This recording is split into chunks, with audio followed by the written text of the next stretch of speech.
According to the United States administration, solar power is pointless. It's honestly basically useless. For me personally, I don't pay for electricity at all anymore.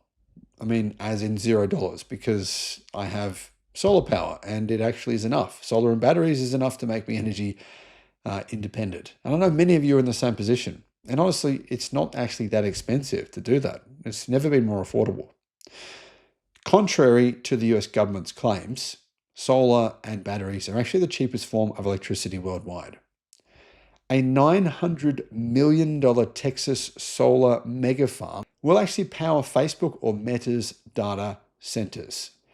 So the question is, if solar is so bad, what on earth is Meta doing? Why are they spending nearly $1 billion on a mega solar farm? Well, because it makes financial sense. This has nothing to do with Meta being woke or anything else. Hello, my friends. Welcome to the channel. I'm Sam Evans. Great to have you with us.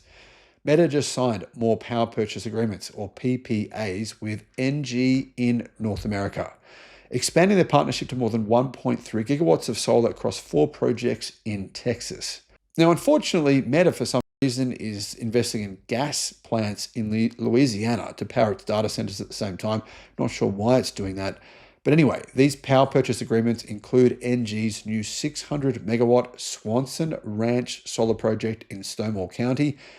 And when that comes online in 2027, Swanson will become the largest solar farm within NG's 11 gigawatt North American portfolio of solar, wind, and battery storage projects. Meta will buy 100% of all this power to run its US data centers.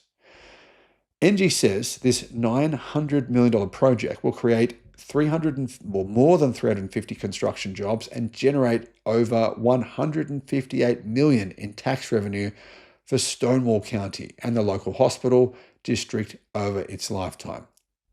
Now, you think when you build a solar farm that the jobs are over, they're finished and that's it. But actually, that's not true. Solar farms do still need employees and workers to stay there. Our objective is to bring reliable, cost-competitive power to the grid as rapidly as possible, and projects like Swenson demonstrate the importance of solar to meet the timely needs of our customers, said the CEO. Here's the thing. There's nothing here about saving the planet, stopping global warming, nothing. Reliable, cost-competitive power. That's all they say. That's all it's about.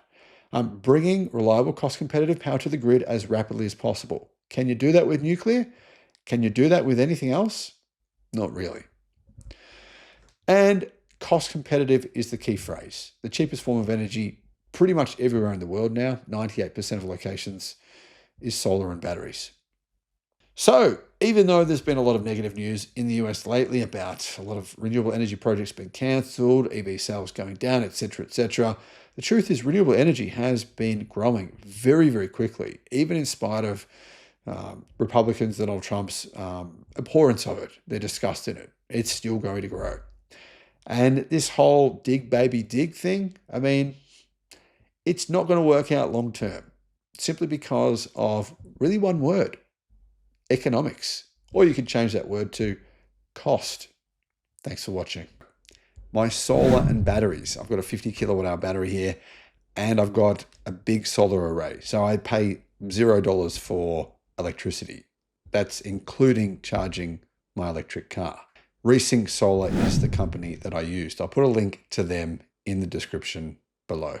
In the first 6 months of this year, China installed about 70% of the world's solar, literally. Even in spite of that fact though, solar deployments in the United States have absolutely skyrocketed. We're looking at predictions that by 2030, renewable energy will now make up 50% of all electricity supply in the United States. Now, solar and wind accounted for 91% of new US electrical generating capacity added in the first half of this year, in spite of the best efforts of the Donald Trump administration to slow it down. I mean, it's still skyrocketing. And honestly, if only the Trump administration actually supported it, these numbers, which are, to be honest, incredibly impressive, and I'm going to share with you just how amazing they are, they would be even better. Hello, my friends. Welcome to the channel. I'm Sam Evans. You're watching The Electric Viking. YouTube's new algorithm means that you're often not getting all of our videos in your feed. There's 7,500. I'm pretty sure you're probably not seeing a lot of them. In the description, there is a link to our newsletter. Click on that and you can get an update every day of all the latest news in the electric car industry. The Federal Energy Regulatory Commission, so basically a division of the government, they actually said that in June, solar alone provided 82% of new capacity in the United States. So all the power added to the US grid in June, 82% of it was solar. That was the 22nd consecutive month in a row where solar was the number one source of electricity installed in the United States.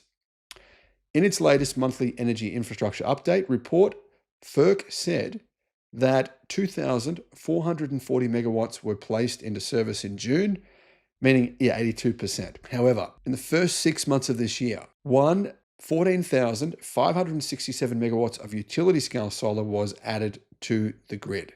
That does not include rooftop solar. And that was 75% of all new US electrical capacity. So for the first 6 months of this year, all the new electricity added to the grid, 75% of it was solar, but actually that number could have been closer to 80% if we include rooftop solar as well. Solar has been the largest source of generating capacity for 22 months in a row, and it is annihilating coal. Nuclear, none to be seen. It's all basically, to be honest, I find it's very strange, but even the government themselves said there's not going to be any new nuclear added to the grid in the next 3 years. I mean, of all the talk going on about nuclear, nothing's actually happening. Between January and June, new wind power provided 3,140 megawatts of capacity, and that was double the new capacity of natural gas at 1,700, or nearly double. Wind accounted for 16% of all new capacity added during the first 6 months of 2025. So solar is nearly 80%, wind is about 16%.